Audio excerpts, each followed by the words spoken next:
My name is Sean Minahan. I'm the chair of the board of directors for the center. I'd like to start by thanking you all for joining us here and for your support of our organization and our mission of building a culture of peace here in Worcester. Building a culture of peace, like any great construction project, always seems like a daunting task at first. And certainly 5 minutes of the nightly news will make the effort seem almost impossible. We're awash every day in information about violence and hatred, intractable conflicts, oppression in all its many forms. Certainly gun massacres and the war in Ukraine loom large as we contemplate the state of our world. But tonight's featured speaker, our very own Claire Schaefer-Duffy, recently reminded me that we are, after all, the Center for Nonviolent Solutions. Tonight, and everything we do, isn't just about condemning violence as a response to conflict, nor are we here to forecast doom and gloom. Instead, we want to talk tonight about real actions that ordinary folks like us can take to make our communities safer, stronger, and if I might borrow from Dr. King, more beloved. We want to talk to you about hope, not as a vague aspiration, but as motivation to put nonviolent solutions into practice. Just as some of those great construction projects came down to a lot of little bricks, one on top of the other, building a culture of peace can be done when we each lay a brick or two. You don't hear about it on the news, but the foundations are already laid. Many good people are doing the work as we speak. So that's what you'll hear about this evening, and it's my own sincere hope that you'll take that message with you back out of these four walls and spread the word. Before diving into our program, we have a little organizational business to attend to. I'd like to take a moment first to acknowledge our board of directors. We are joined this evening by Gina Kuruvila, Peter McConaughey, and Matt Shorten, as well as two new members of our board who joined within the last few months, Samantha Luschner and Dave Macheski. Sam joins the CNVS team with a desire to bring peace, courage, and love to all the people and situations she comes across. She's been a social worker for 7 years and counting, a vocation she holds dear to her heart. Her vocation in part led to her interest in joining CNVS. Sam admires the CNVS team members for their open hearts, conviction, and deep listening to one another and the needs of the Worcester County community. You mind just maybe giving a little wave, Sam? Dave Macheski is currently a member of Massachusetts Peace Action's Raytheon Working Group and has more than 30 years of experience supporting movements for justice and peace. Additionally, I can say that I've had the pleasure of working alongside Dave in my previous job at Worcester's Genesis Club. Do you mind just giving a little wave too, Dave? So in any case, we couldn't be more thrilled to add Sam and Dave's experience, compassion, and dedication to our team. At half a dozen, our board of directors is small but mighty, but I'd be remiss if I didn't share that we're always looking to grow our board. And anyone with a little time to offer and a passion for building that culture of peace should feel free to contact us. So now I'm going to hand it off to Claire for a little more of the business.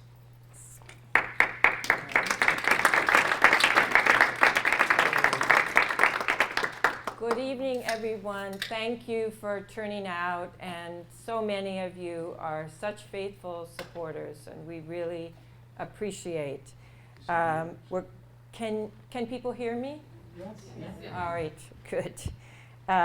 For those of you who are coming the first time to the Center for Nonviolent Solutions, our mission is communities where conflicts are resolved nonviolently and where people know the skills for building a culture of peace. So we are interested in education, and our areas of focus over the past year have been, as they always have been, on youth peace education, public presentations on active nonviolence. Many of you have participated in our webinars, and that's how we give knowledge of all these different marvelous campaigns and efforts that are going on. And this year especially, we've done a lot more partnering with local, state, and national groups that are working for gun control and nuclear disarmament. These are just a few highlights. We're still at Gateways Academy. This is a small school in Shrewsbury, and we taught a fall class and then a 15-week course in peacemakers, spring and a fall class. And now we're taking a bunch of them to the UN next week, and they're very excited about it. Yes, they actually heard a dry run of this presentation tonight, and their feedback was quite impressive. One of the students, I was going off script here, but he was flopped over, and I thought he didn't listen to a thing I said about the Zaporizhia Protection Project. And then he pops up. I said, now, what's your critique? You're my first audience. Give me feedback. Well, you could not say so much because that shows a little bit of hesitancy. And you can try using things like, and as you well know, to signal to your audience a level of engagement. I know. He's a great kid. He's a great kid. So we're still at Gateways, and really so grateful to the school opening the door to us.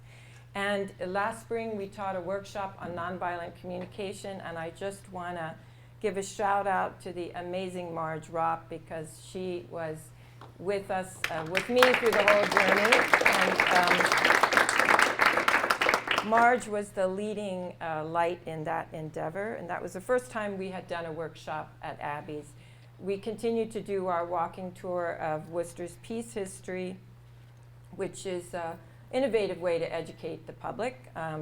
And we've done a lot of partnering with Moms Demand Action. This is a grassroots group working very hard on gun safety and preventing gun violence in our communities. So here we are sharing a table with them at Start on the Street. This was a year where we got to get out more because of COVID's imprisonment had ended. And we also work very much with Massachusetts Peace Action, the largest peace organization. Actually, it's definitely the largest in the state, but it's a very, very large chapter of peace action in the country. This was a diffused nuclear war rally that many of you were with us for in front of McGovern's office last fall. Our other partners include the Global Campaign for Peace and Disarmament. I think it's Peace and Common Security now. The Nonviolent Peace Force, we're highlighting their work. As Sean said at the beginning, and I just so appreciated what you said, this is letting you know what you won't read about on the front page of all these endeavors for making a culture of peace. We are a tiny, tiny organization with a shoe thread budget, but we do want to be for you and for the community a conduit of these efforts that all are doing. And in that regard, I really want to ask Joanna McGugan and Ken McDonald to please stand up. They joined us tonight from Moms Demand Action. They look at their literature table. They're working hard to get gun safety measures in a package passed at the state legislature. They're working on safe firearm storage. So please look at them and what they're doing. But the campaign, Joseph Gerson, who many of you know, he is headed to Vienna in June, where many people are convening. It's a huge international conference to speak collectively transatlantic voice for cessation of hostilities in Ukraine. So we're richly blessed in this state. So that is our effort to highlight those who are working for peace among us. And I'm going to let Rochelle give you the financial update. We're keeping this section of the evening tight. Is there any validity to the rumor that that conference in Vienna is going to include Pope Francis? I don't know. Wouldn't that be wonderful? It would be. I mean, he's definitely making movement on the war. So now for the glamorous part of the evening. We keep our expenses as low as possible. Worcester Friends cuts us a really awesome rate. We're very grateful for. Couldn't get a storage unit for that cost, so we really appreciate that. And we keep basically the most overhead goes towards our 2 part-time staff, Claire and myself. as you can see, this is possible with help from you, really is what it comes down to, and we're really appreciative of your generosity. All right, and with that, we will shift to some music before we have more talk. So let me just escape here. And, shut that down so you're not.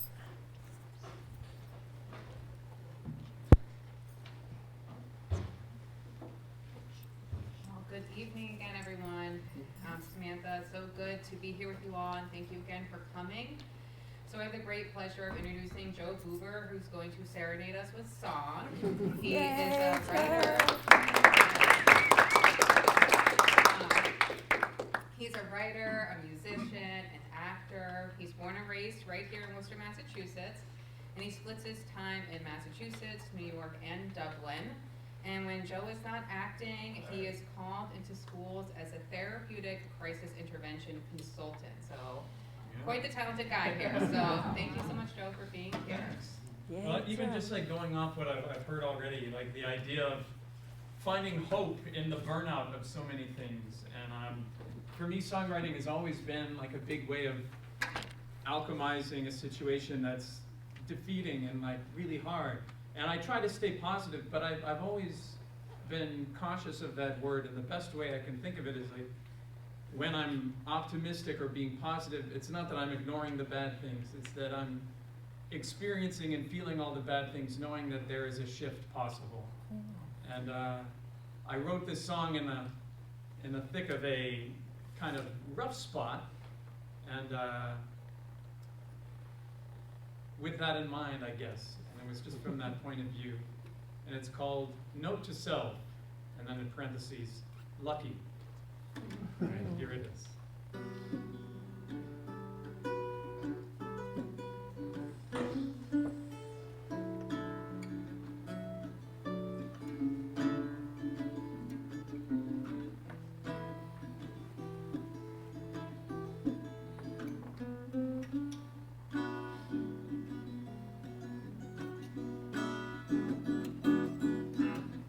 Hands cold, veins continue pumping, bitter truth told.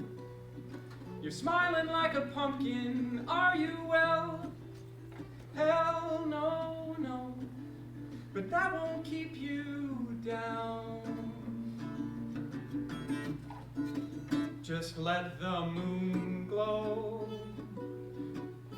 full enough to drown you, whistling wind blow. Let it grow around you while the whistling wind blows. Here it goes.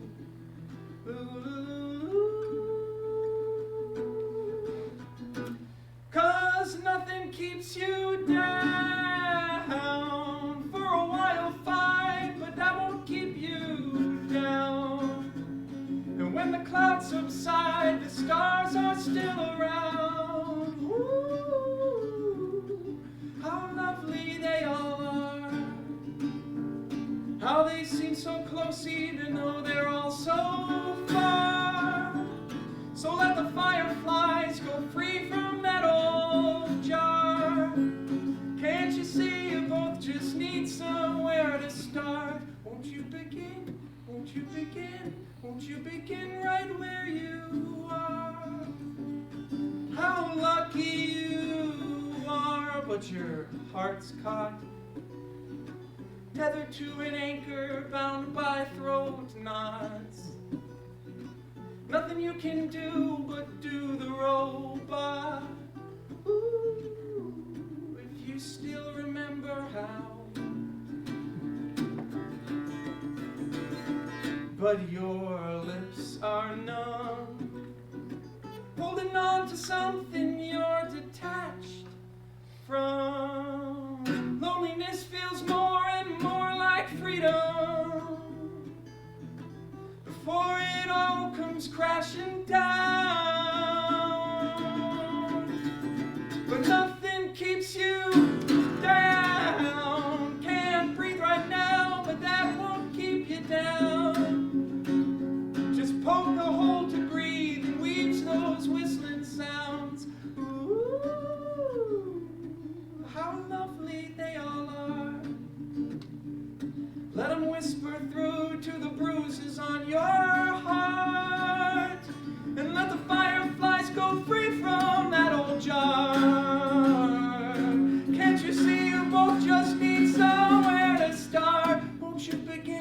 won't you begin? Please won't you begin right where you are? How lucky you are.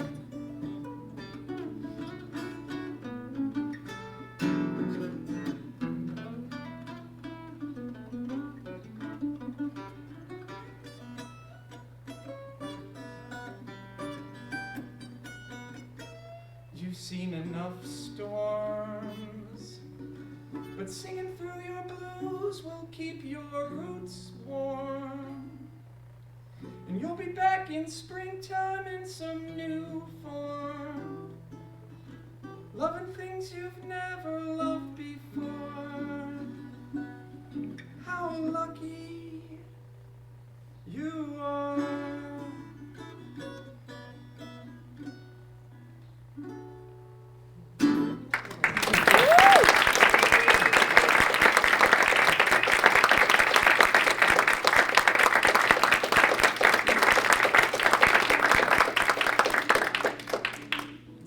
I wanted to play another one that's a little happier, because you know it goes both ways. There's happiness and there has to be that flow. It goes up and down. It's a wave.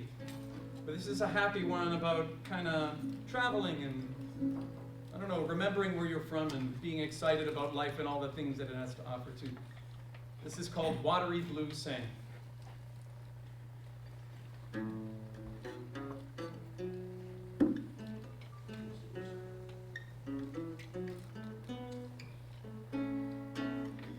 Let's go to Acapulco, I'll kiss you on the bike ride home. Fly me out to Colorado, where we can't use our stupid phones. And catch a van to Tulsa, stack a cactus on our mobile home. And maybe you could meet me back in Dublin, where the snails make trails of pillared stones. 'Cause I wanna travel forever, but come back every summer to suffer in the city with my gritty friends. And I wanna hike the West Indies and see if it's as windy as they say, and maybe learn the language there, 'cause we don't have forever. So let's start after a pit stop in New Orleans, 'cause I've never ever been.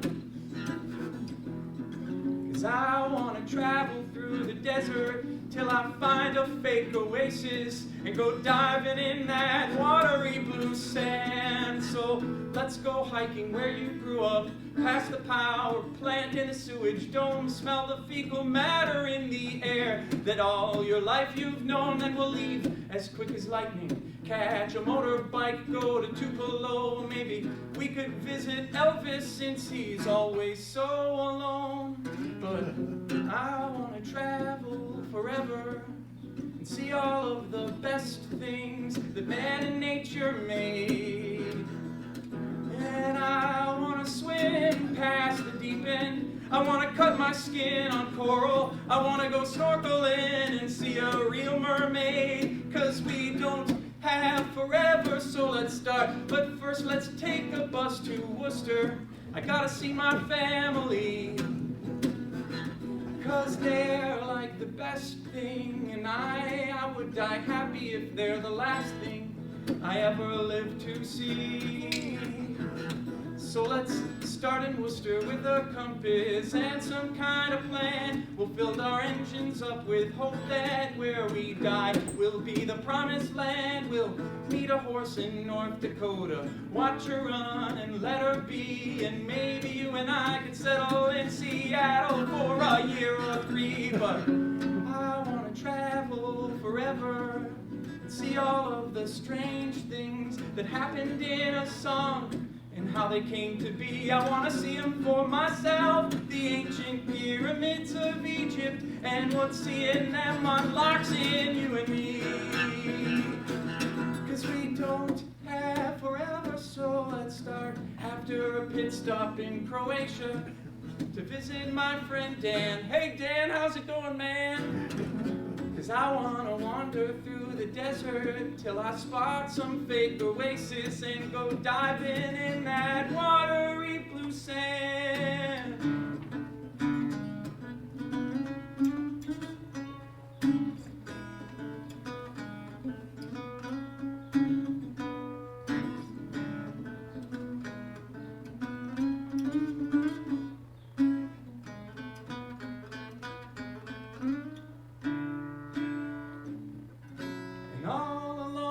the trail.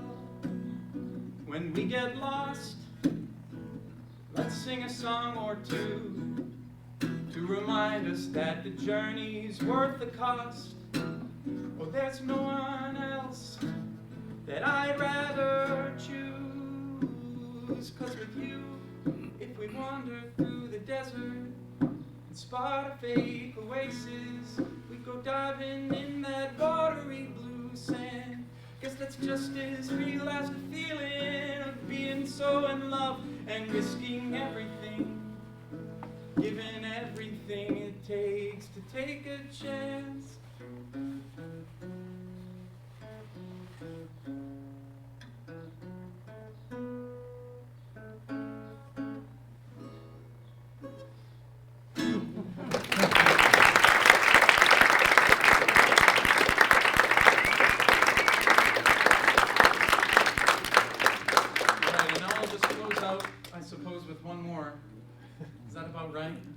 Listen to you all night, but Well, probably maybe just I'll do another one then. All right, I'll throw in one other love song and then one last one, and I'll give a choice. So I have two love songs. One is about being financially strapped, and the other one is about immigration.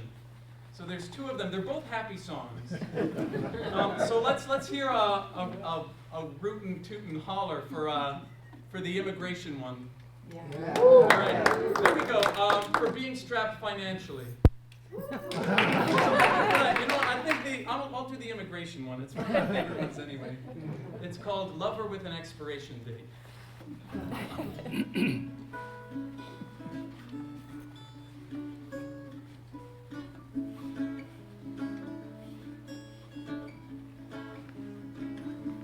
Feel inspired to stand now. All right. It was a beautiful day and the sky was sunny. We walked and we talked, I thought your accent was funny. We spent the whole day just soaking in the weather, but deep down I knew that we couldn't be together, 'cause you can't stay in the USA. Just a few more months till you're sent on your way, but it's nothing personal and that's what counts, 'cause in the meantime I was digging you to an absurd amount.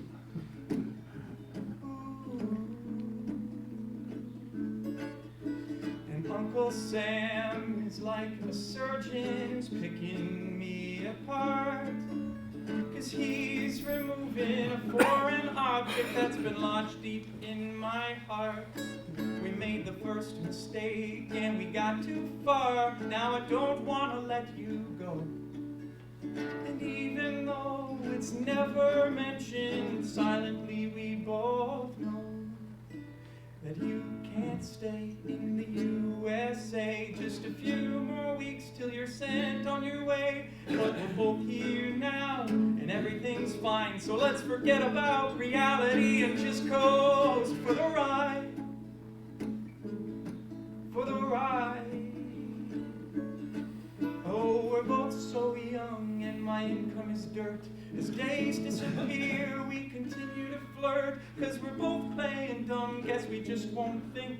Said how much longer till the facts just say that you can't stay in the USA. Just a few more days till you're sent on your way, and we're sitting in my room letting time slip by, just staring out my window pane and gazing at the sky.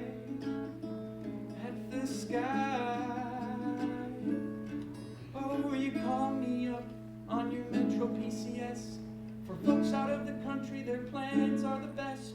In a perfect world, I'd be with you now while you were crying on the phone, explaining to me how you can't stay in the USA. Just a few more hours till your plane's on its way, and I'm laying in my bed when I rub my eyes to draw myself away from the nightmare of goodbye.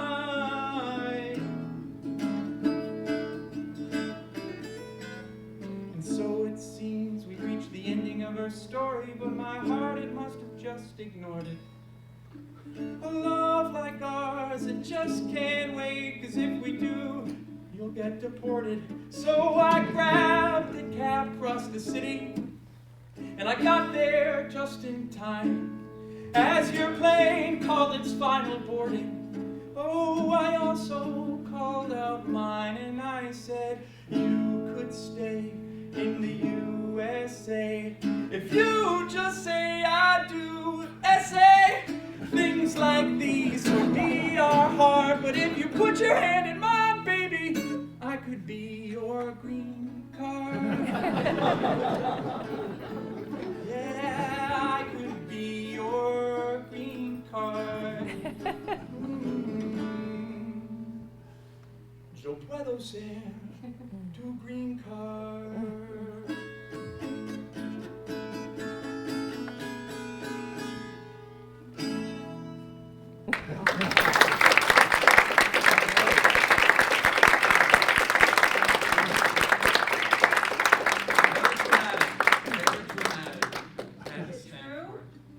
Partially true. I am in an international relationship. It goes back. I wrote it like 13 years ago and finally told the person it was about 3 years ago. We've been making it work. So it was a fantasy for a long, long time, but now it's kind of real. So that's cool. Anyway, I'll do one more and then I'll continue on with the night. This song is called Whatever, Wherever, Whenever, and I just sort of grapple with what things are and what they mean and how they seem and all those things. And it's just very poetic and self-indulgent, so thank you.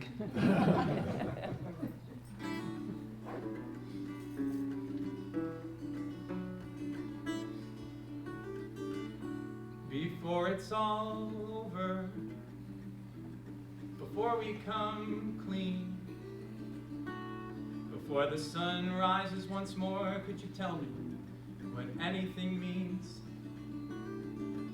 Oh, before you go trying to form some reply, before the dawn breaks of the lives we've been living, what good is goodbye? And if I'm meant to wander and roam, spin through the darkness back home, another new journey's begun.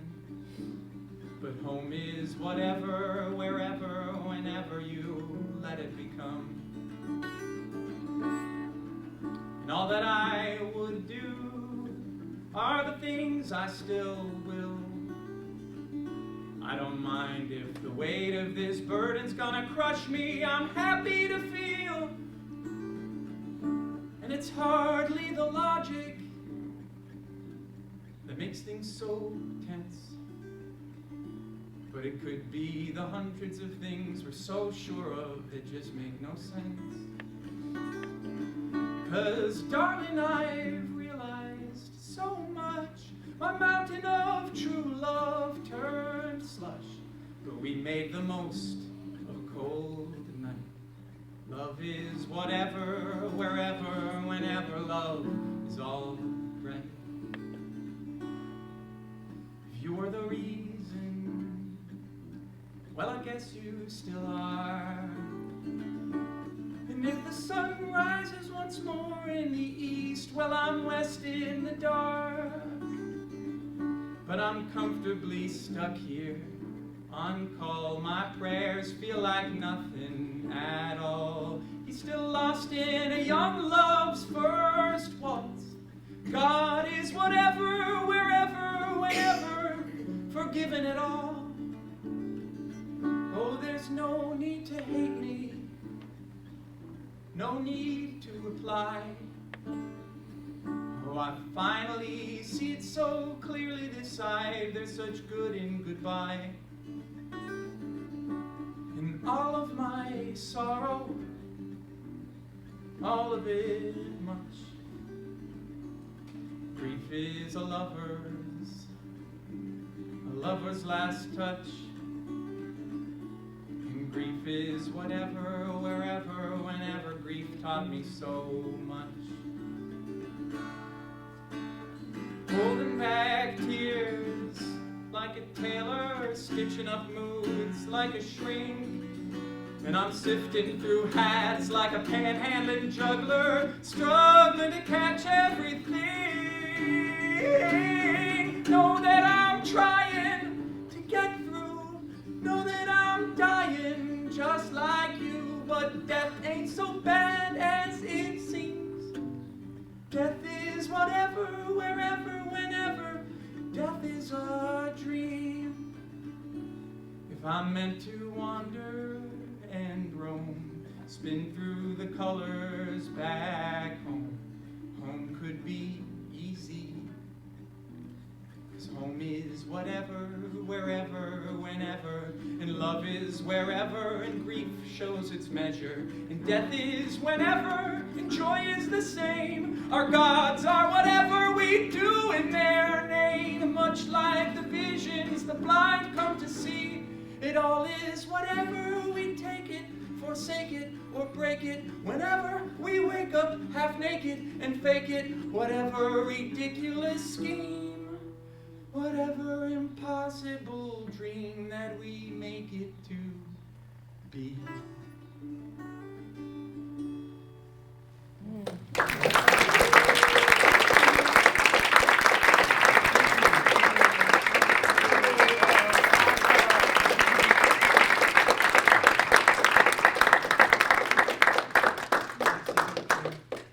Thank you so much. That was just wonderful. Thank you.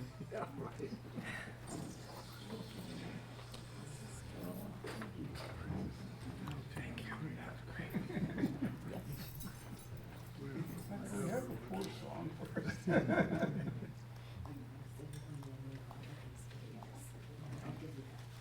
As long as you get a 3%.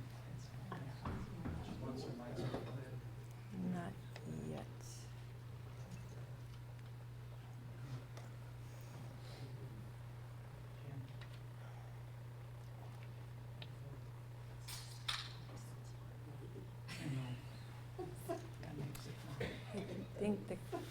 I think we have to keep the lights on for the camera. So I think it's going to be okay. Dave, Want to try it, and we'll let you know. okay. Is that, just to let everybody know, Paul Gingras, Steve Marks, and Sam Bishop are here recording this because there were some people okay. who wanted to hear the talk that couldn't. So that's why the cameras are here. But thank you, Joe. That was beautiful. Thank you for having me. Yeah, it was such a, man, music is very, we must have more of it. We must have more of it. So let me jump right in, because the evening is passing. I am here tonight to talk to you about the Zaporizhia Protection Project. And the locale of the story that I am going to be speaking about is very important. It is a nuclear power plant located in southeastern Ukraine. So Ukraine has a magnificent river, the Dnipro, that runs north-south, and a lot like our Mississippi. And yes, I got it. So the Zaporizhia nuclear power plant is at the southern end of the city in a country that has 5 nuclear power plants, one of which many of you know was shuttered because of a meltdown in 1987.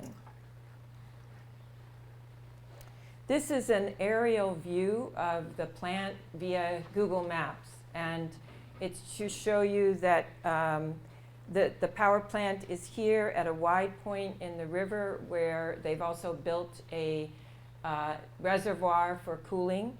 And this is a constructed reservoir. So this is the Dnipro River, and this is the Zaporizhia nuclear power plant.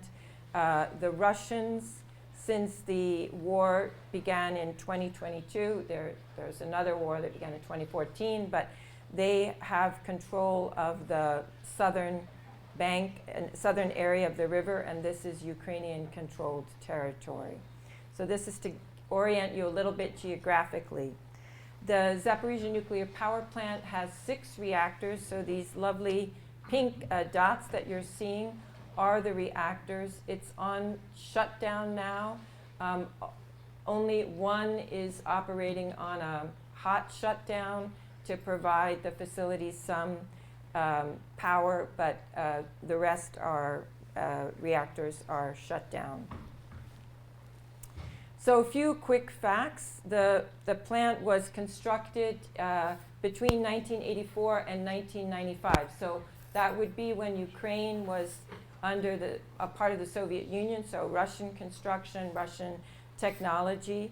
It has 6 reactors that pre-war were producing 20% of the country's electricity. So it's a very big reactor. All have been shut down. There are thousands of tons of radioactive material because this plant has been operating for nearly 4 decades. It was run by Atom, the Ukrainian company, but since the Russians seized control, it's now being run by Rosatom, which is the Russian nuclear energy company, and there's a lot of tension in the plant because employees who worked under Atom are being coerced to sign contracts with the Russian employer, the Rosatom. So that's one of the multiple factors that are happening at this plant. I've got some technical experts here, so in Q&A you can correct me on the information that I'm giving you, but it's my understanding that the biggest concern here, because the plant is shut down, is the radioactive material, much of which is stored in pools. This is what you're seeing here. These are cooling pools, and water must be flowing over the reactor all the time to keep the material from getting too hot. If it doesn't, then within 2 days the water can boil off and you will have fire, and worse, you would have radioactive release. And there is energy, there's power needed to keep that water coursing over the radioactive material. So what happened here at this plant? Well, after the invasion of Ukraine began, within a week, Russia seized the Zaporizhzhia nuclear power plant. This was a source of international concern because of the size of the plant, the amount of radioactive material. So in September, the United Nations IAEA, which is the International Atomic Energy Agency, began to be very concerned. The Director General, who's kind of the hero of our story tonight, Rafael Grossi, began to call for a nuclear safety and protection zone because the plant is in the front line of the war, in an area where there's a lot of military operations happening. On October 5th, Russia declared the Zaporizhzhia Oblast, which is Oblast meaning state, the section that they had seized as part of Russian-controlled territory, or the Russian Federation. And I think there has been severe shelling even later than January 26th. There has been shelling happening around the plant, with both sides complaining, accusing the other. Not mentioned in this list of details is that the U.S. has some technology in the plant that is patented, and they have issued a warning to Russian forces that it is considered U.S. property. This is within the plant itself. So that's a very interesting detail that I learned, and I'm still trying to understand since I came back from Ukraine. The shelling has been a source of serious concern. So this is a hole in the roof above the area where those cooling pools that I showed you a picture. This is just one example of some of the sources of concern. Military installations are in the plant, so the Russians have moved some military equipment in there. And there's accusations on the Ukrainian side that the Russian troops are firing from the plant onto the northern bank of the river, sort of using the nuclear power plant as a shield. And Russian side is saying that it is, in fact, Ukrainian shelling that are causing problems at the plant. As many of you know, if you've been reading the news, there are external power lines that sort of provide the electricity that make that cooling system operate. They have been damaged. So in March, Rafael Grossi was saying that we are operating on diesel generators that can go for 2 weeks. And this is the 6th time that that has happened. So there's a lot of concern about the repair of the electrical lines and how much external power is coming into the plant to keep the cooling system going. So how dangerous is this plant? There are 2 phenomenon that we could use to kind of give us points of comparison. One is the Chernobyl accident that happened in 1987. This crowd, with the exception of maybe Joe and Kate and Sean, well remember it. So that had a meltdown that resulted from faulty construction and human error, and it created a 1,000 square mile exclusion zone. So the Chernobyl is in this area. So if there were to be an accident at Zaporizhzhia, it would be 50 times that area, according to the Ukrainian sources. That's a Ukrainian estimate. There's a distinction between the 2 locales. Chernobyl, this region of Ukraine, is rural. This is highly industrial and highly populated. Large cities that are within proximity of the plant. So I cannot show you the video of this because I couldn't insert it, but this was a resource created by the Ukrainian Hydrometeorological Institute. They were, if the video was running, you would see a simulation of what would happen at the plant going according to August conditions between August 14 and 18, 2022. So they took the wind, the weather of that day, where would the radioactive fallout go? And it showed that it could go as far as into Poland and parts of Western Europe, and also flow to the east. There have been other estimates of where the fallout would go, much more complicated, and I can answer and talk about that in our Q&A if you want. But the general point on this image is that this is not a local problem. Anybody who knows about radiation, it moves. It's not like a conventional bomb going off. So another way to think about the danger this plant poses is to consider the bomb that was dropped on Nagasaki. So that contained 6.4 kilograms of plutonium. And that Nagasaki, the estimate is that the bomb killed in its detonation 70,000 human beings down there on the ground through incineration and burning. But in subsequent decades, due to radiation, additional 50,000 over the decades from exposure. And that was from the remnant plutonium, 15% that was left in the area of Nagasaki. Zaporizhzhia, because of its decades of radioactive waste, it would be 50 tons of plutonium that have accumulated there, and so 20,000 times more than the mass of radioactive contamination after the explosion in Nagasaki. I want to point out that this is a computation of a Russian nuclear physicist, Oleg Bodrov. So Bodrov, excuse me. He is in St. Petersburg. He is very opposed to the war. His circumstances are quite difficult right now, but this is his estimation. So it is bad news if there is an accident at that plant.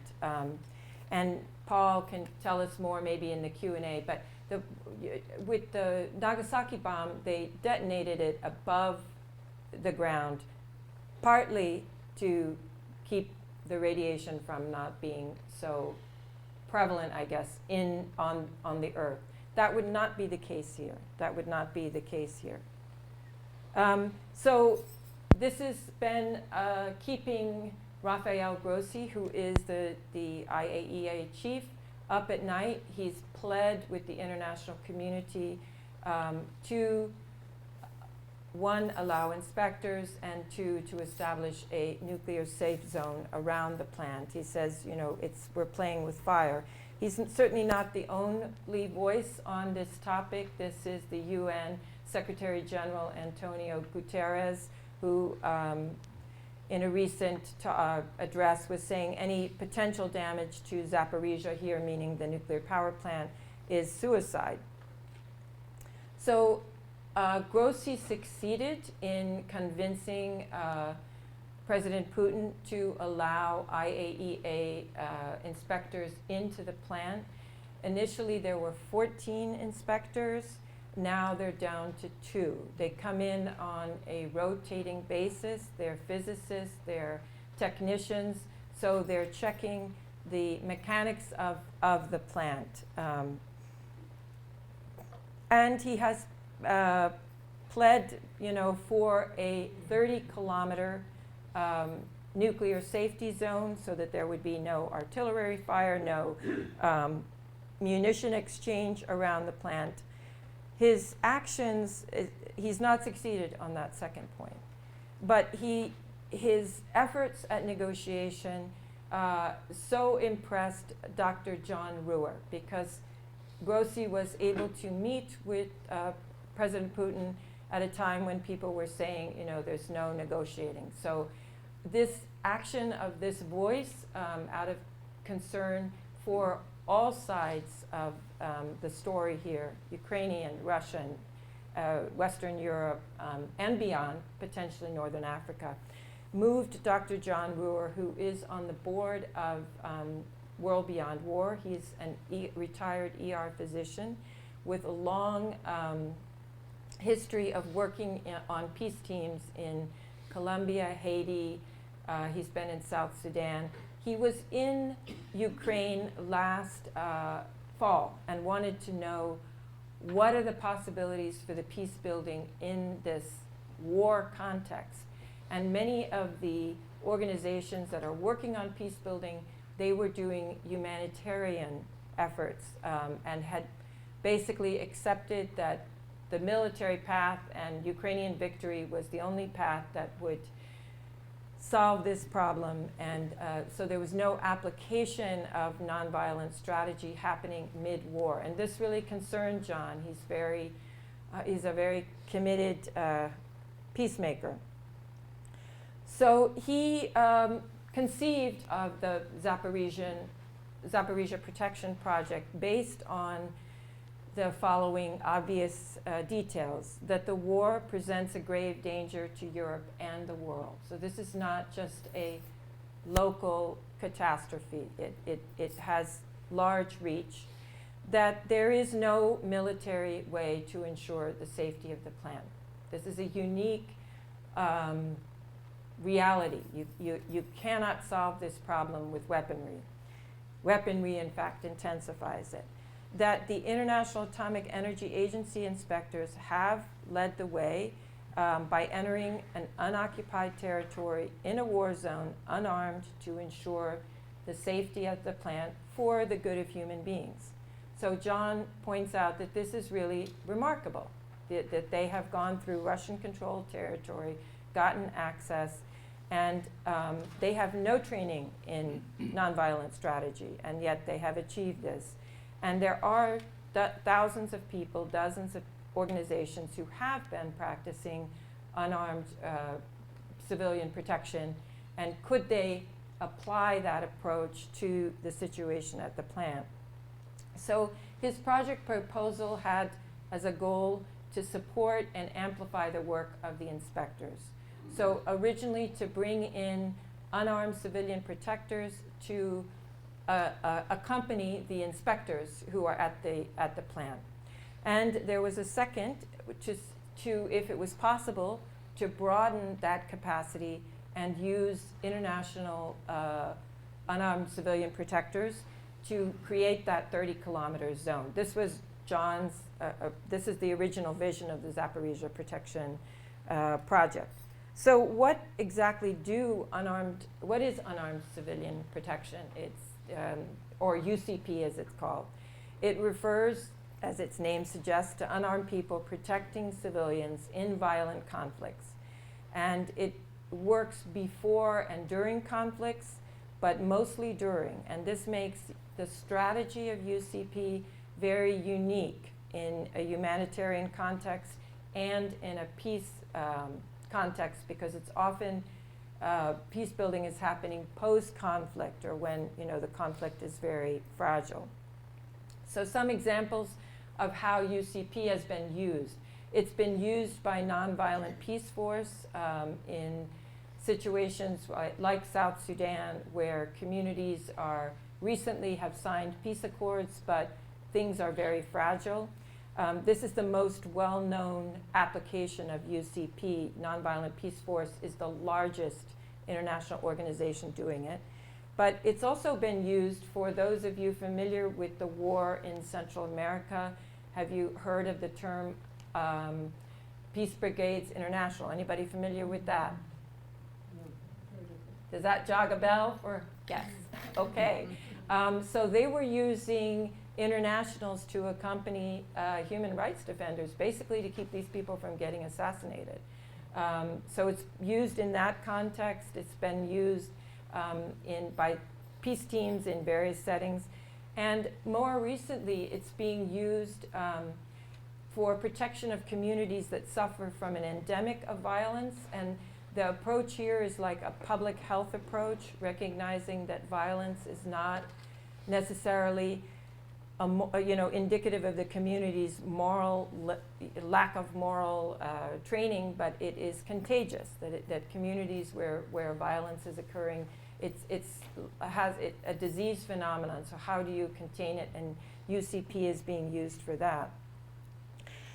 From January on till March, John and a steering committee with the Zaporizhzhia Protection Project were holding every 2 weeks training in the skill of UCP. And about 24 internationals were participating via Zoom. But the trainings kind of reached a standstill as the war becomes more entrenched, as the hazards of the plant continue, as Grossi was no longer asking for that safety zone, realizing maybe it couldn't be realized. So what to do with this project?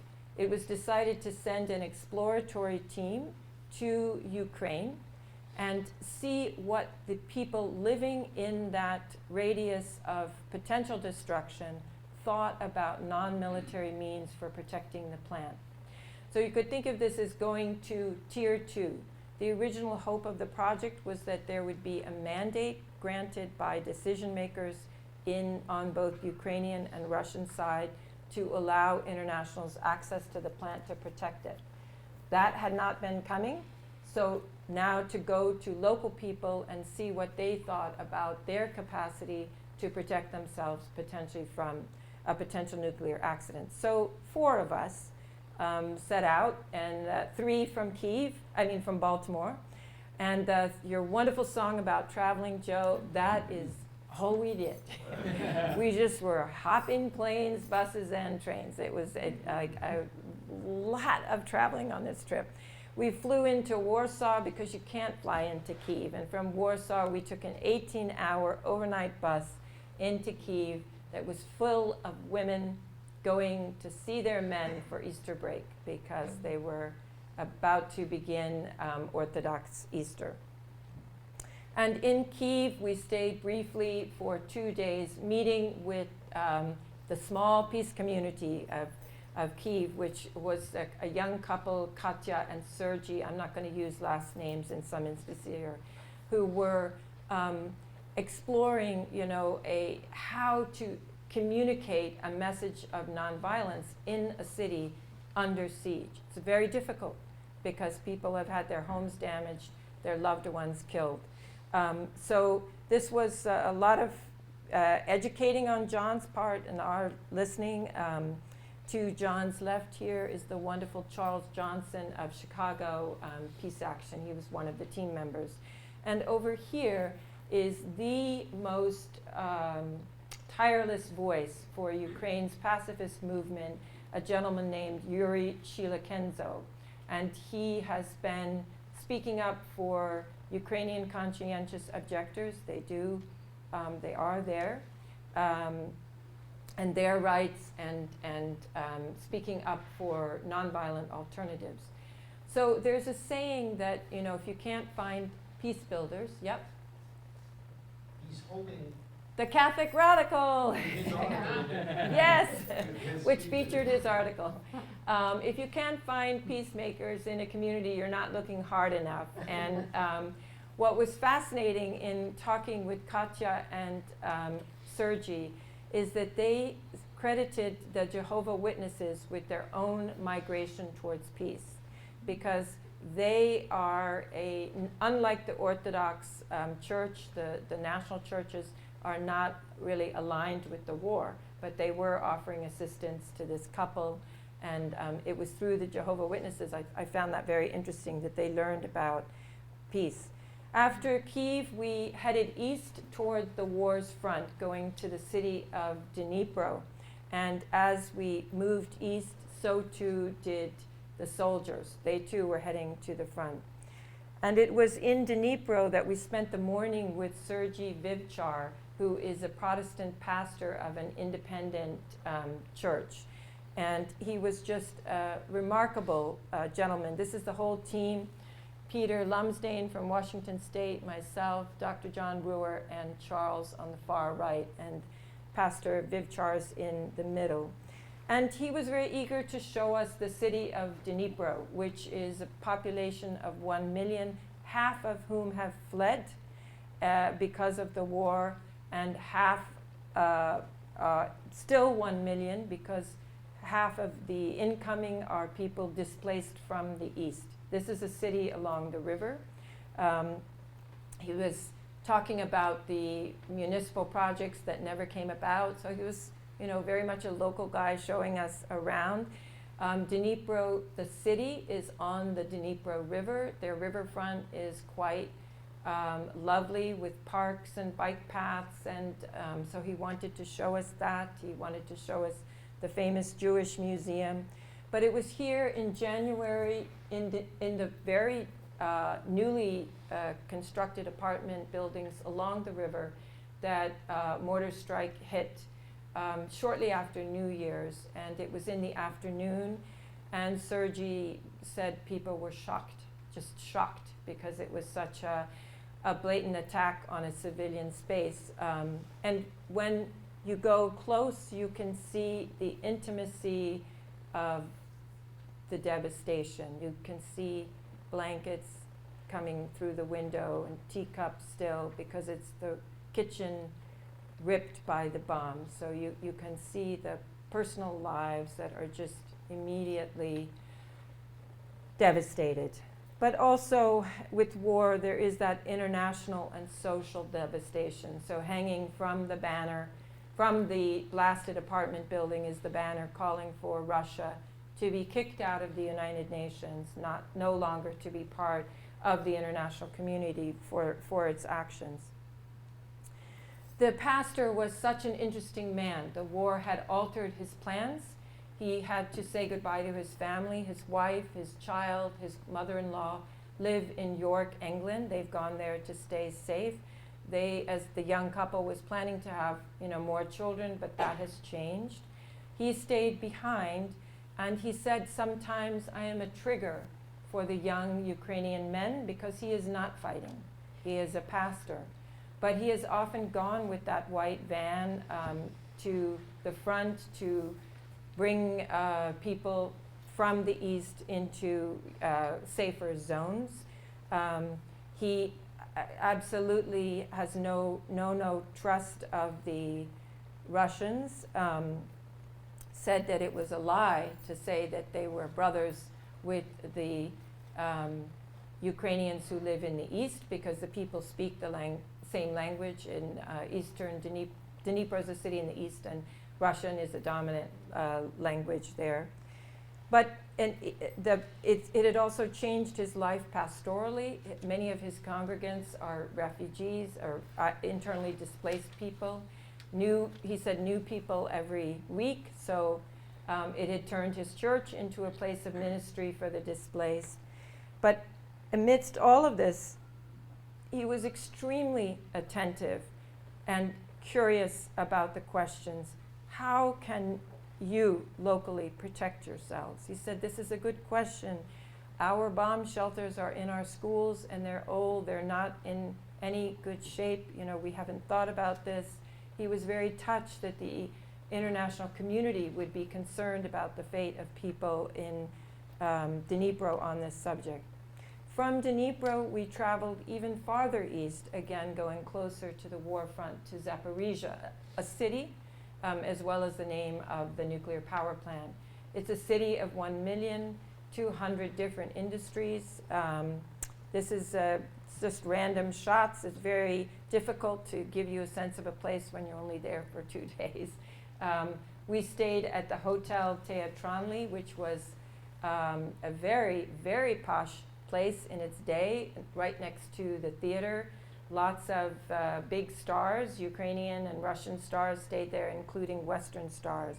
And it was here in this hotel, in the basement, that we conducted back-to-back interviews. And I was actually only in Ukraine 6 days. A lot of the subsequent days were trains and buses going east and buses getting out of the country. But over the course of that time, spoke to at least 22 people, informally or formally. And who were these people? They were a soldier, they were many faith leaders, a deputy mayor, a regional administrator. In this photo, and we didn't take photos of many of the people that we interviewed, but these are two relatively public figures. Our journalists, this gentleman here is Alexander Pavlov, who was born in Ukraine but studied in St. Petersburg, so carrying that division of the war literally in his life story. And this is Zaporizhia City's, one of its most well-known radio news women. Her name is Ola Vakola. So they were part of the people that we interviewed. And the beloved Sister Lucia Moroshenko, who is a Brazilian sister and had the option of leaving Zaporizhia, a city in the east that is experiencing more shelling. She said this was the question that our community faced, but some of us chose to stay in the city and some to go back into the west, which is where their order is. But she facilitated the interviews with the people that we spoke. Many people in those hotel interviews told us the history of what we would call the civilian resistance to Enerhodar, the city that is now in the Russian-controlled area and adjacent to the plant. In the early days of the war, there was a convoy, according to those that we interviewed, 7 kilometers long, of Russian tanks who were coming into the city in an effort to come through the city and on into the power plant. And for a week, ordinary people turned back the convoy. They would go to talk to the Russian commanders. They would convince them to take their tanks and jeeps back. And there was this back and forth 4 days. Nobody killed. None of the civilians killed.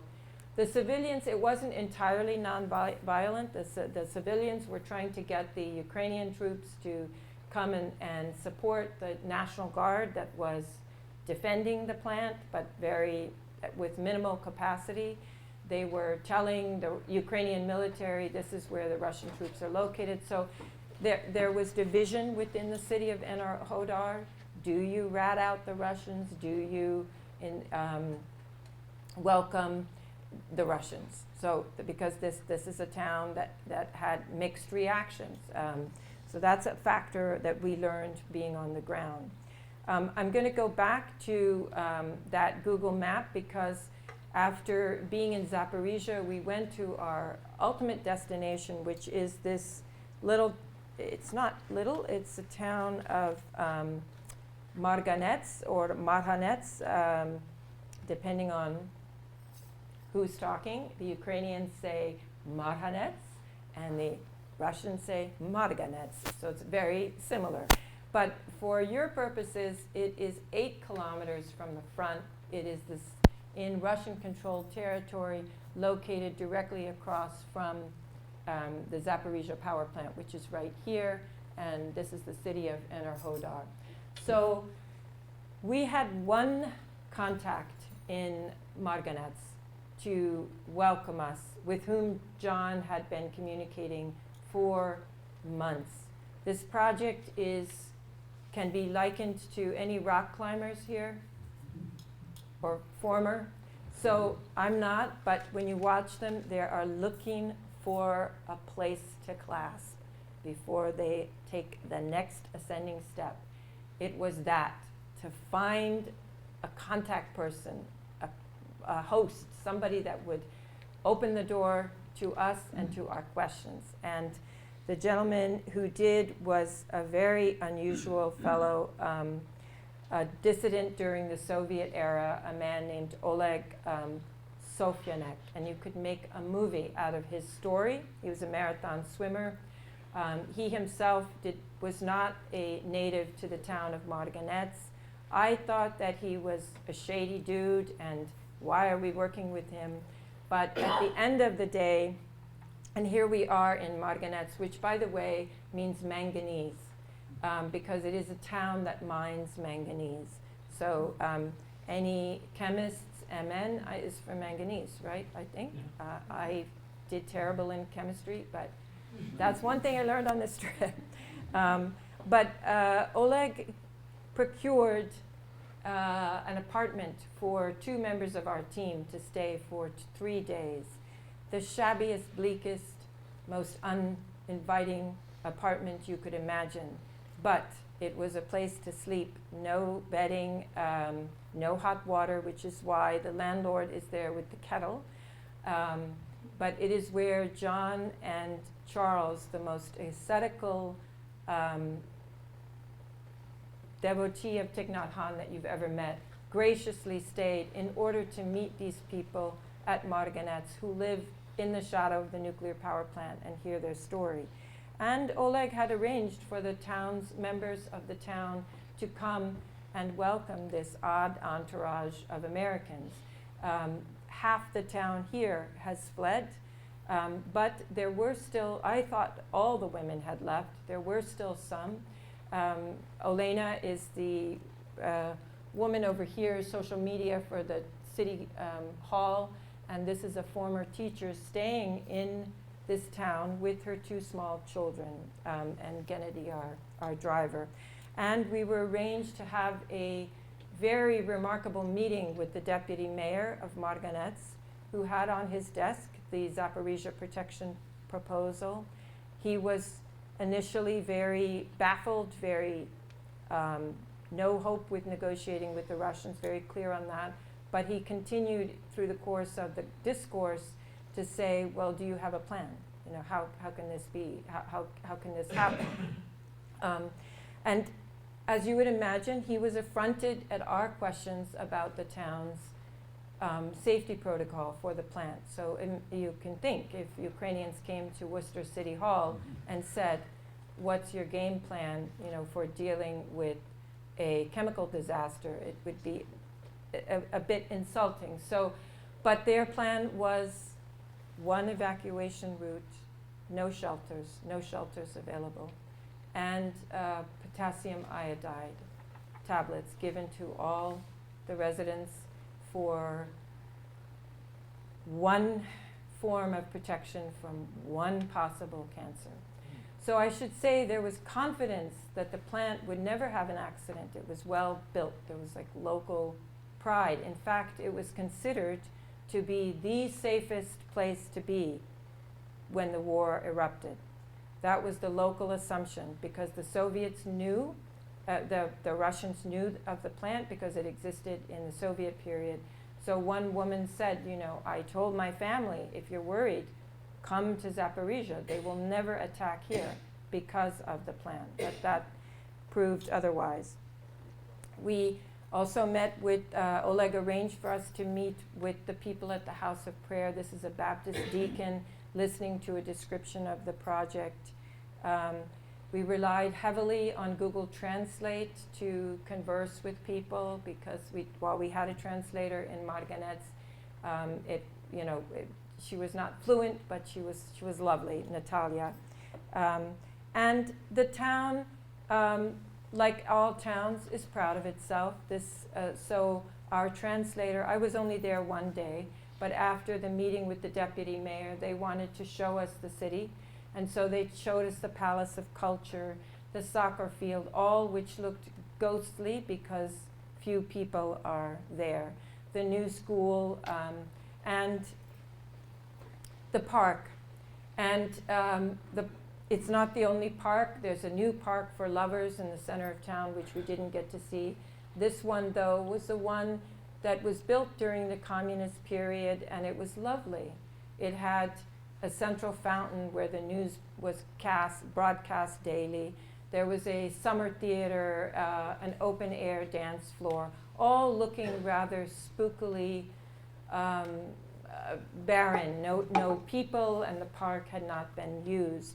But it was there that I understood more experientially that Marganets is not just a dot on a Google map in a potential exclusion zone.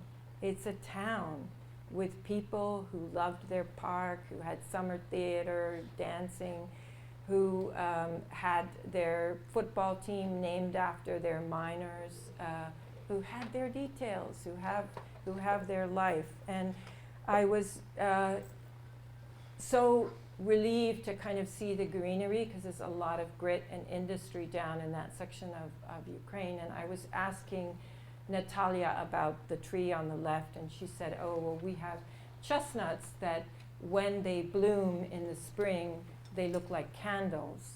And I think this is an example of a candle blossom chestnut. I'm not saying the name right. You can help me, Deb. But again, you know, we just touched briefly the surface of the lives of the humans, but also there is the fauna. And in Dnipro, when I came home, the Dnipro University Botanical Museum is pleading for people to come and help reconstruct the solarium so they can save the plants. All the men have gone to war.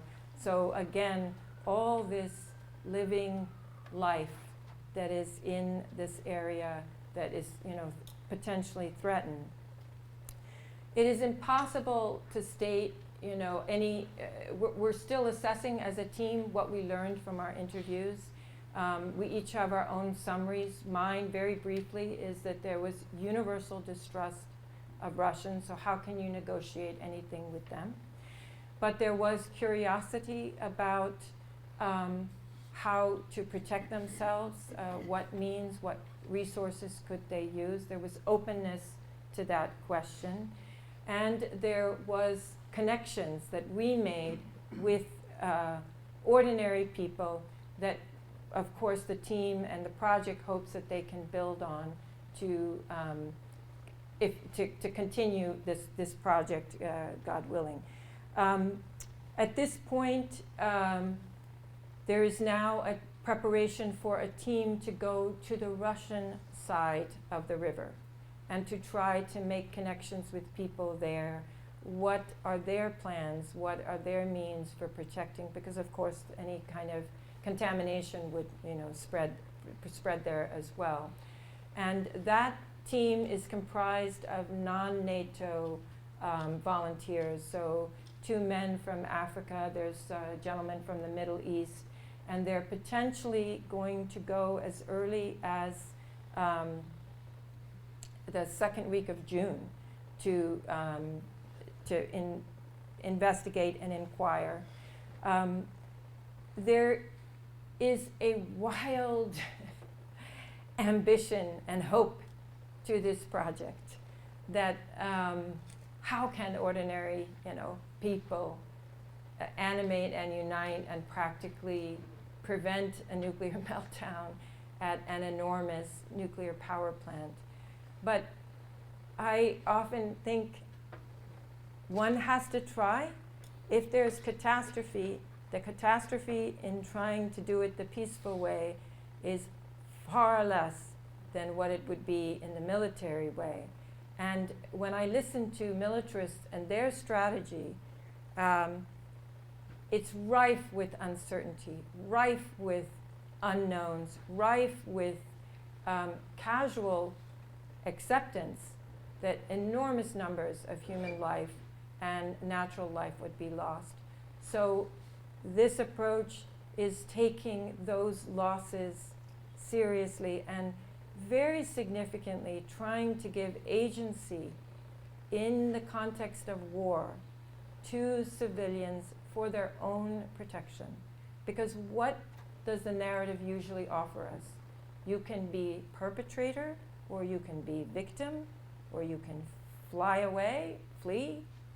You have to choose a side. It's a very black and white, binary reality that is given to us in times of war. And nonviolence is eternally creative. And this is an experiment, it's an advance. It is unique to try to use the tactic in such a fluid conflict situation, but that is what the Zaporizhzhia Protection Project is doing. And my own role is primarily writing and speaking about it. But I will close there, and I went longer than I intended. So if you have any questions, I know the hour is late for some of you.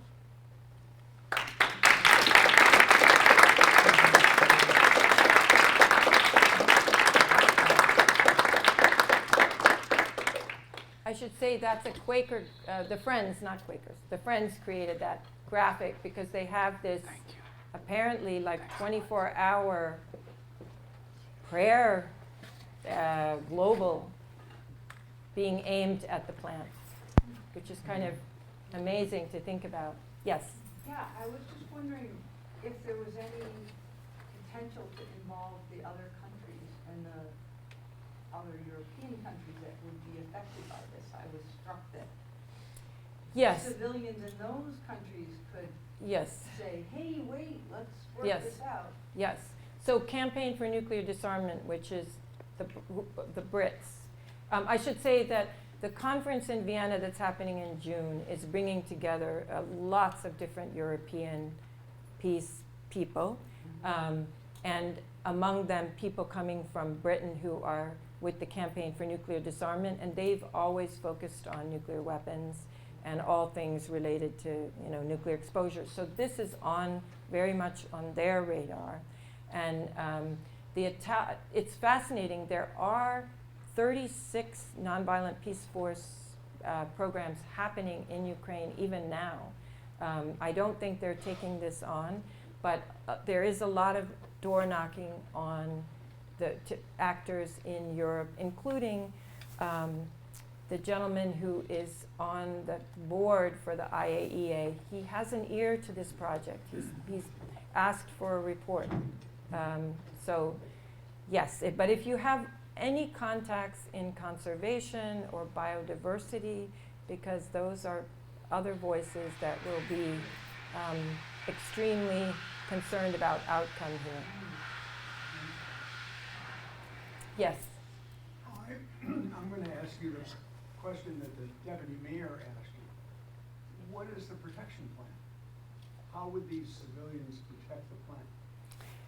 Yeah, well, the original ask from Grossi was to maintain a 30-kilometer, no fire zone.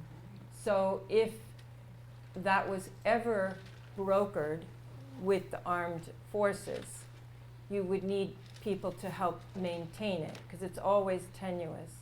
So the unarmed civilian protectors that would be their function, but that requires a huge number of people and money.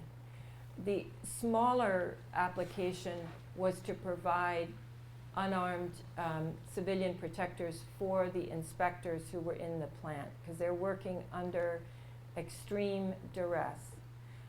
We can't but be naive. The dynamics here are very, very difficult, because this is a resource, and both sides want it, and they are, but at the same time, the Rosatom is dependent on the technicians and staff that's there, although it's diminished. So it's a very, very fragile negotiating situation, to put it simply. Clara, I don't think I understand. Are these people putting themselves in the way of harm to prevent the harm from happening?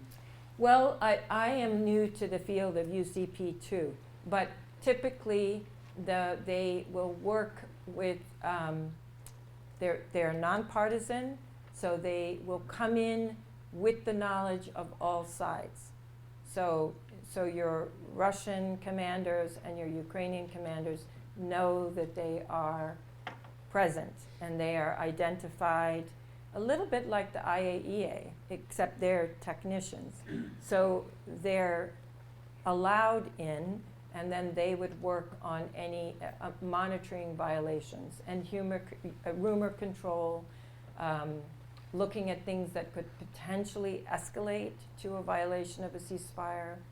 So they would be working on that level of preventing exchange and shelling. I don't know if that helps. Nonviolent Peace Force has a lot of material.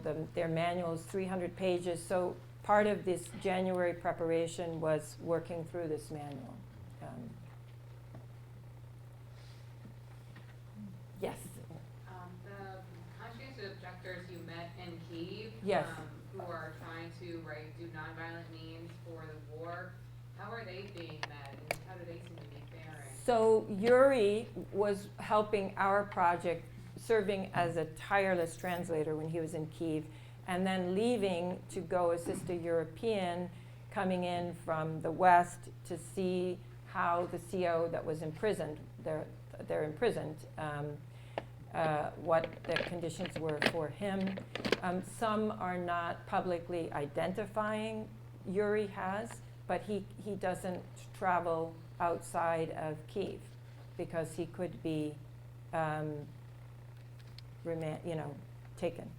So it's very complicated. I should say that yesterday was International Conscientious Objectors Day, and in Europe, 50,000 people sent their signatures to the EU asking that conscientious objection be recognized as a human right, or something like that, so that those COs from Belarus, Russia, Ukraine, there are many of them, have some legal avenue for getting help. Other questions? You had one, Deb. Well, I still keep focusing on getting other countries, because it's a total lose-lose I operation. know, it is. If you don't negotiate and figure it Yeah. out, that's the plan. So it just seems like you need to spread, the project needs to spread out and include more players. So, well, on this team that is going from to the Russian side, at least that's the intention. There's a gentleman from Uganda, and there's a gentleman from Iran who's going. So these are countries who are not in the NATO versus Russia power play that is going on, and there's a gentleman, I think he is actually in the environmental field, coming from a university in Ecuador. So the point is to exactly what you're saying, connect those voices with this effort. Any other questions? Yeah. I guess from your best assessment, what would you say is like the perspective and complexities between if you talk to any Russian versus Ukrainian civilians? Well, so we didn't get to speak to anybody on the Russian-controlled side. Yeah. But some of the complexities that I observed is in the town of Enerhodar, Yeah. which really made its living off of the nuclear power plant. Most of the people living there worked there. The town was created in the 70s. When the Russians came into the town to take the plant, it imposed the question, will you join and plant the Ukrainian flag here and prevent this incursion and show your Ukrainian identity? Or will you accept this incursion and adapt to life under this new reality? Yeah. And people made different choices, and that's a source of deep tension. Right. So that's a big, one of the women we interviewed, her sister works at the plant and accepted a Rosatom contract, and she's not speaking to her. So that's one of the big complexities. Okay, well, that's interesting, and I mean, just that type of stuff, because you were there and you talked with actual people there, just understanding, because I know that sometimes on the news it's so hard to actually understand, because there's a lot of agendas and outrage being played up in the news, yes. because it gets them clicks and it gets them the story. But it's like keep just talking to people and being in a place you can see the complexity of that, and I guess you see that type of thing where there's the two sides. Just about Yes. anywhere you go, And that's an interesting one where it's. And what's taking so up- interesting here is that, yes, there's complexity, and yet there's universal agreement Yeah. that the plant cannot have an accident. Right. So that's what's so interesting. And it's a wildly ambitious application of nonviolence, wildly. Yeah. But at the same time, everybody says, no, this cannot blow.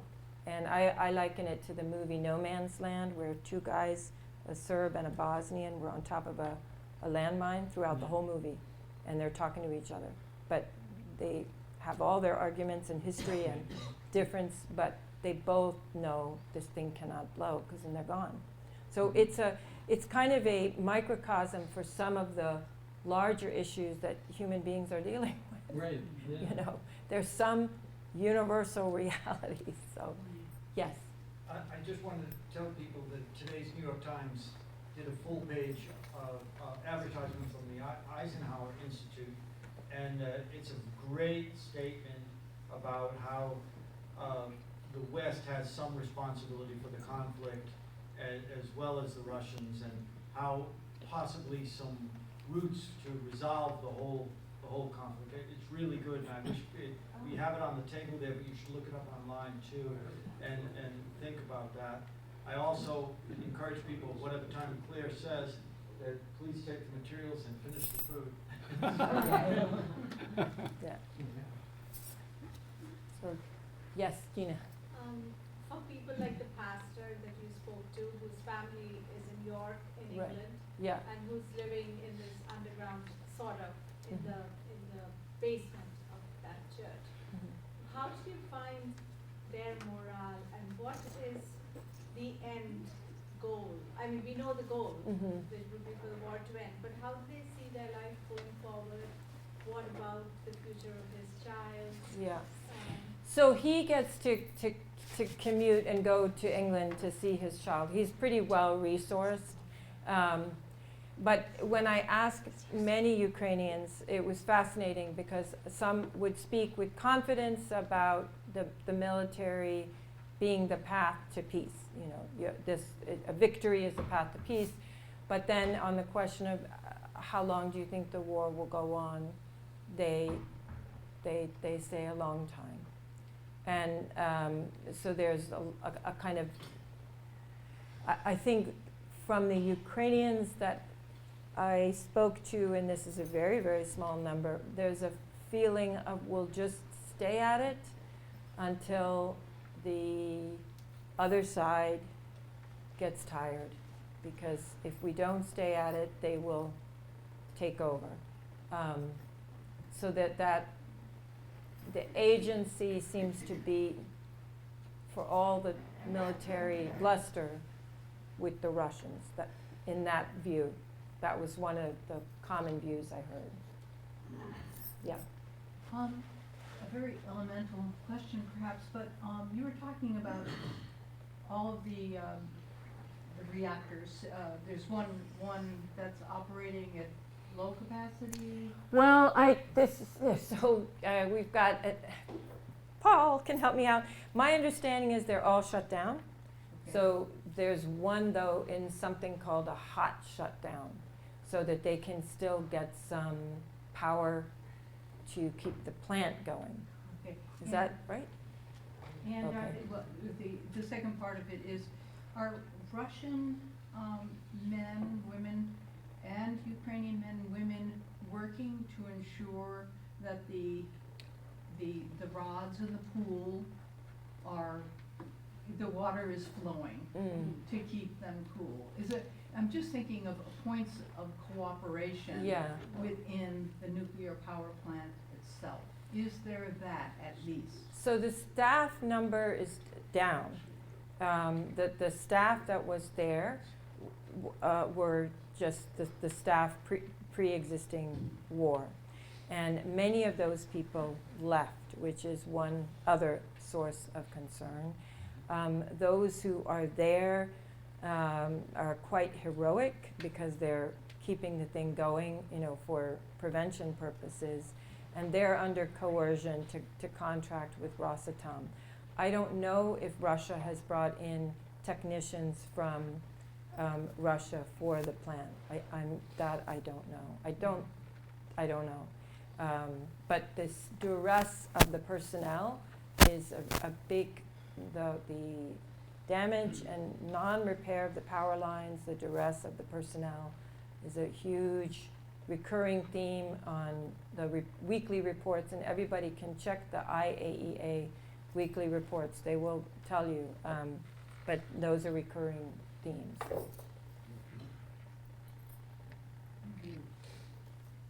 Yes. I acknowledge the center for this educational opportunity that you created here. And it's something that, it's critical, in my opinion, that we educate ourselves about.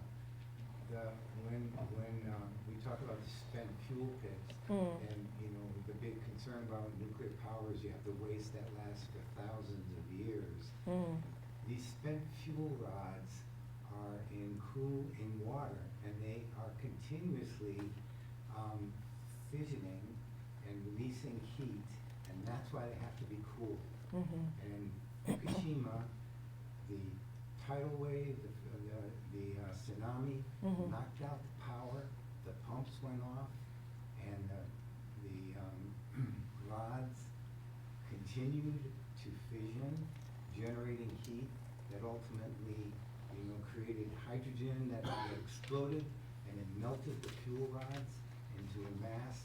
And because it's all about maintaining the geometry in the fuel pit, because they are spaced carefully so that the water, which is treated with boron, can absorb the neutrons that are constantly being released from this fissioning. And in Fukushima, the rods fell together, and that spacing and that absorption of neutrons was lost, and so a runaway reaction, meltdown occurred. And so that's why that plant is running on a hot standby, because they could bring it up to speed, bring it up to full higher power, but it's also generating the power to drive the pumps to keep that water cool. And what we need to understand, we the people, is you can go down to Waterford, Connecticut, to Millstone Point, and with very few exceptions, maybe a dozen fuel rods, they're all in a spent fuel pit down there, just like Fukushima. And if there was anything, if a crashed into the building because the reactor is in this thick casing that could withstand allegedly the impact of a 747 flying into it.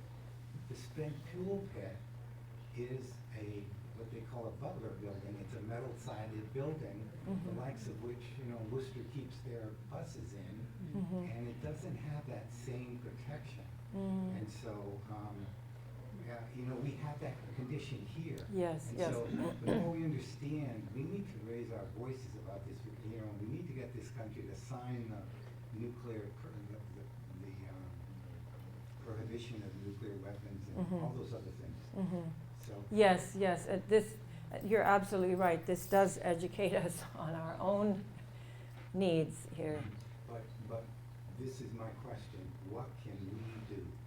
On the Zaporizhzhia Protection Project? Yes. If you want to keep track of it, go to World Beyond War, and they have a page.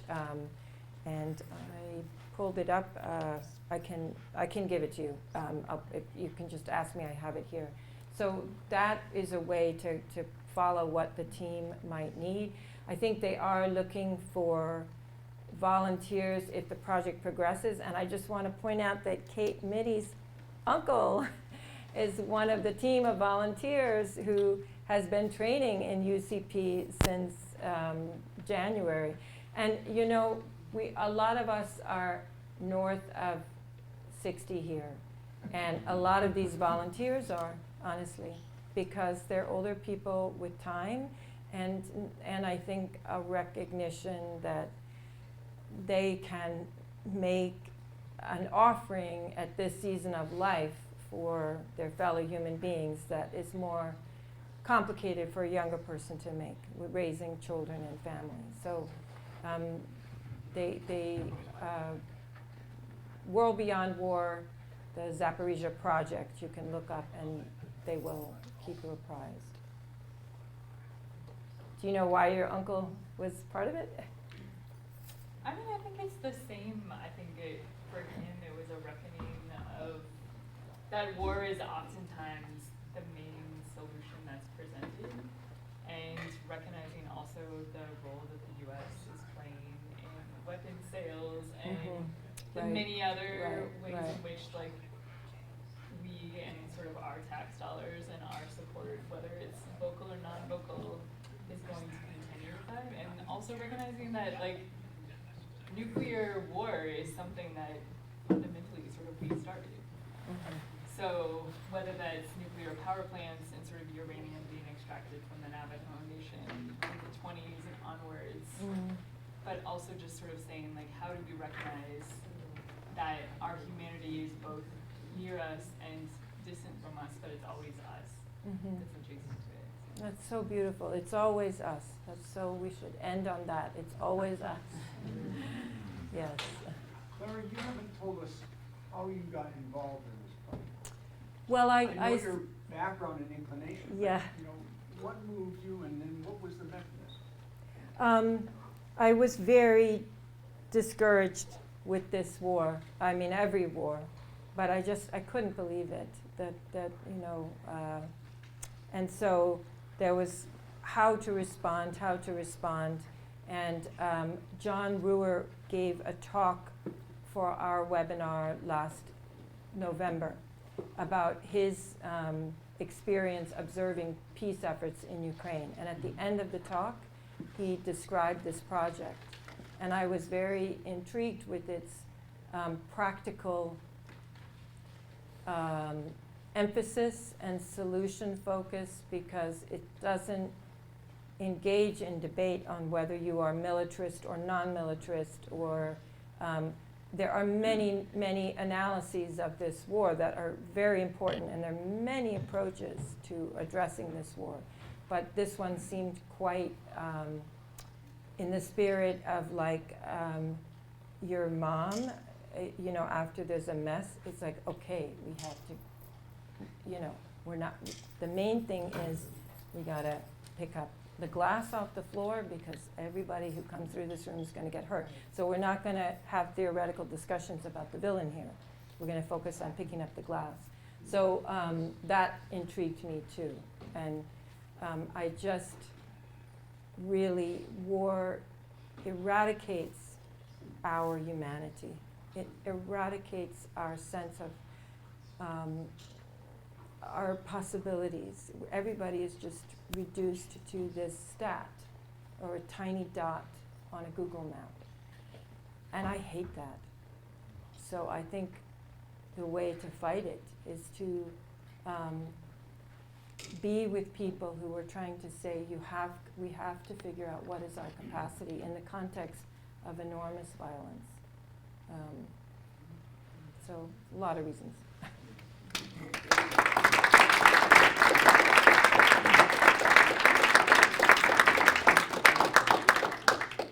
Thank you so much for coming, everybody.